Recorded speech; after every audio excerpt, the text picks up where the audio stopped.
Christmas farm.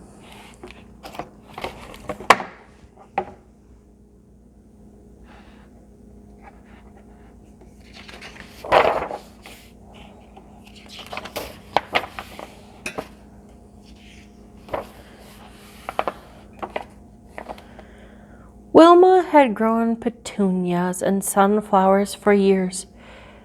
She was ready to graduate to something else, but she couldn't decide what.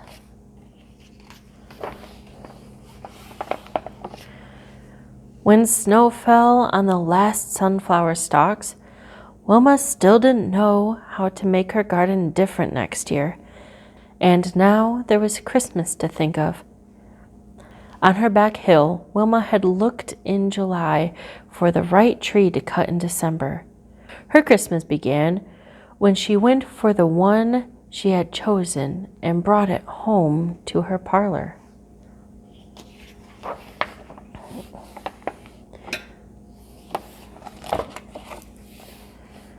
But before she wrapped the green branches with lights, she thought of people who had no back hill.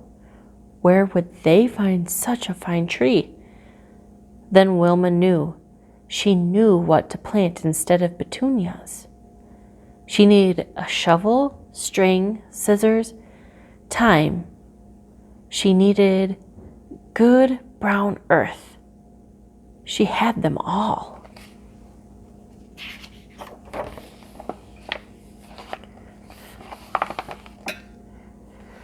So Wilma ordered 62 dozen small starts of balsam for spring. She was pretty good at counting by dozens. When she made donuts on Saturday mornings, she always made a dozen, but 62 dozen was a lot of trees. She would need help setting them out. She would need Parker.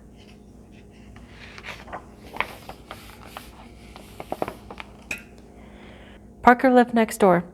He was 5, like the seedlings. Every 4th of July, Wilma and Parker made a parade, waving flags and banging on pots and pans. At Halloween, they made jack-o'-lanterns. Parker helped Wilma grow sunflowers. He would help again. As soon as the ground was warm, Wilma and Parker began. Using balls of string, they measured 24 straight rows.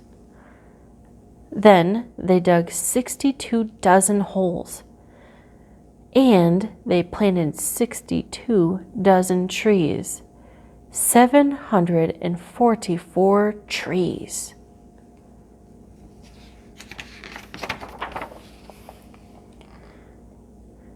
"Will they be ready by Christmas?" asked Parker. "No," said Wilma. "The trees had to grow through the summer, the fall, the winter, the spring, and then they had to grow some more. While they grew, Parker told the trees about Christmas. He knew all about Christmas. To keep the grass from covering their trees, he and Wilma weeded around each one.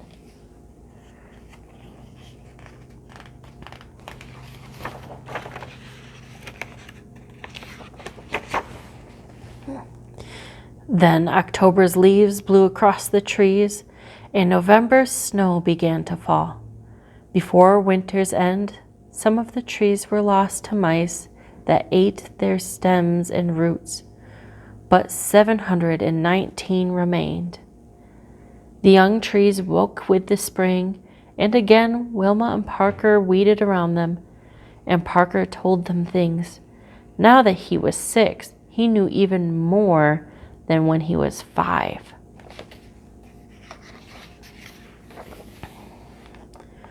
On summer nights, brown moths fluttered among the trees, fireflies flickered above them, and whippoorwills called across the darkness. Then fall came again, and winter. During the long cold months, some of the trees were lost to deer, that dug in the snow to chew the sweet green tips, but 673 survived.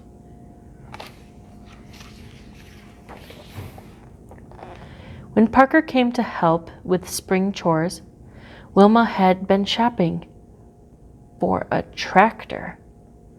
She chose a blue one with a horn, though there was nothing to honk at except the sky, the ring of mountains, yellow dandelions, and Parker. Wilma let him try the horn. Parker would have liked to drive the tractor too, but 7 wasn't old enough for that. The trees weren't old enough either. When Christmas came, they were still too small to cut, so they slept through another winter. Again, some were lost to mice and deer, storm and ice, but when spring came, there were 652 left. Wilma mowed. Parker ran among the rows counting. 652 was a big number to count, but Parker could do it now that he was 8.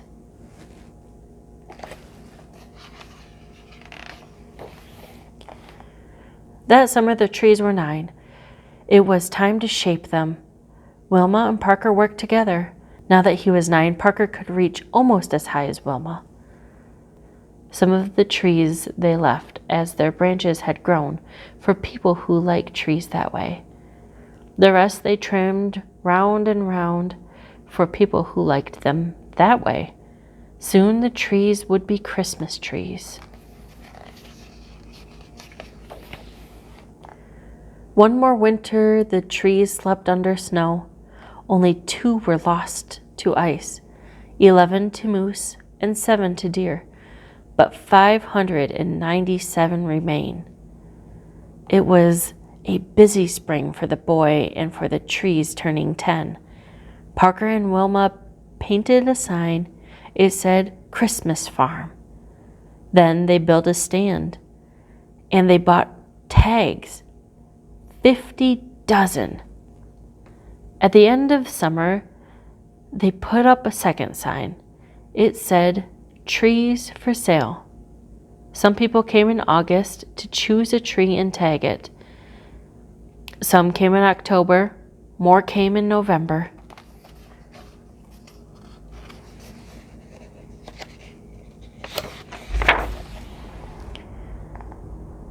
The most came in December.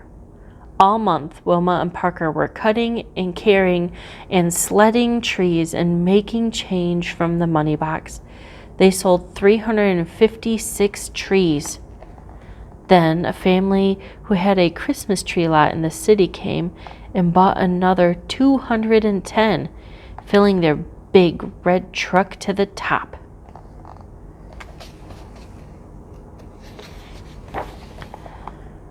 At last, it was time for Parker and Wilma to choose their trees. That night, across their yards, Christmas twinkled. Far away, too, in rooms they never saw, in places they never knew, 566 trees that Wilma and Parker had grown wore lights and balls and tinsel in their branches. Green balsam branches that smelled the sweet smell of Christmas.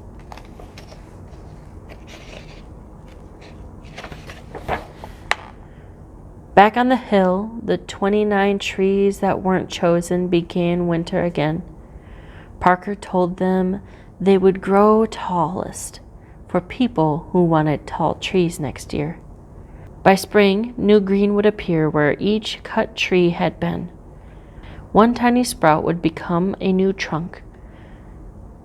The trees would grow back on their own. But some sprouts might be crooked, some might be chewed, and there was room on the farm to start more.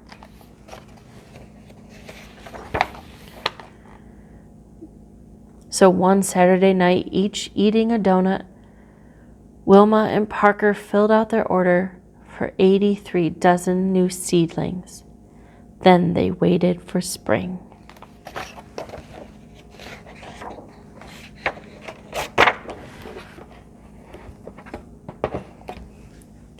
Come back tomorrow to hear another story.